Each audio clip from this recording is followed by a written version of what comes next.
আজকে হাইকোর্ট নির্দেশ দেয় এই যে পশ্চিমবঙ্গ ফার্মাসিউটিক্যালসের স্যালাইন রিঙ্গাল ল্যাকটেট সেটা বন্ধের নির্দেশ দিয়েছে হাইকোর্ট।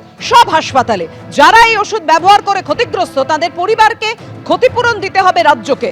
স্যালাইন মামলায় এমনই নির্দেশ প্রধান বিচারপতি টি.এস. শিবজ্ঞানম ও বিচারপতি হিরণময় ভট্টাচার্যের। আগেই পশ্চিমবঙ্গ ফার্মাসিউটিক্যালসের রিঙ্গাল ল্যাকটেটের ব্যবহার বন্ধ করা হয়েছে। আদালতে জানালো রাজ্য। ফার্মা কোম্পানির বিরুদ্ধে কি পদক্ষেপ নিয়েছে রাজ্য?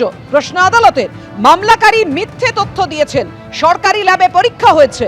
3টি ব্যাচের স্যালাইন ওই সংস্থার তৈরি ছিল। একটি ব্যাচের 30,000 স্যালাইন ব্যবহার হয়েছে বিভিন্ন সরকারি হাসপাতালে।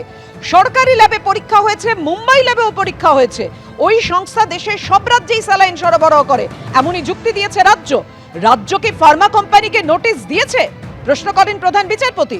ওই সংস্থাকে নোটিশ কেন দেওয়া হয়নি? জানান অ্যাডভোকেট জেনারেল, তিনি জানান যে ওই সংস্থাকে নোটিশ এখনো পর্যন্ত দেওয়া হয়নি। কর্ণাটকে এই সংস্থাকে 3 বছর নিষিদ্ধ করা হয়, তারপরও ওই সংস্থাকে রাজ্যের সুযোগ দেওয়া হয়। স্বাস্থ্য সচিব সব জেনেও কিছু করেননি। যে মুহূর্তে রোগী মারা গেলেন তখনই উচিত ছিল নোটিশ জারি করা। কোন রেস্তোরাঁয় ফুড সেফটি অথরিটি অফিসার যদি গিয়ে দেখেন মাংস নষ্ট হয়ে গেছে, তিনি কি করবেন? সঙ্গে সঙ্গে সেটা বন্ধ করা উচিত, যাতে কেউ সেই খাবার খেয়ে অসুস্থ না হয়ে পড়ে। তাই যে মুহূর্তে রোগীর মৃত্যু হলো আপনাদের উচিত ছিল নোটিশ জারি করা। এত দেরি কেন হলো? প্রশ্ন তুললেন প্রধান বিচারপতি। রাজ্য এক রাতে 30,000 স্যালাইন বন্ধ করতে পারে না, আদালতে দাবি অ্যাডভোকেট জেনারেলের। আপনি হলফনামা দিন আর ক্ষতিপূরণ দিতে হবে নির্দেশ হাইকোর্টের। মামলার পরবর্তী শুনানি 30শে জানুয়ারি।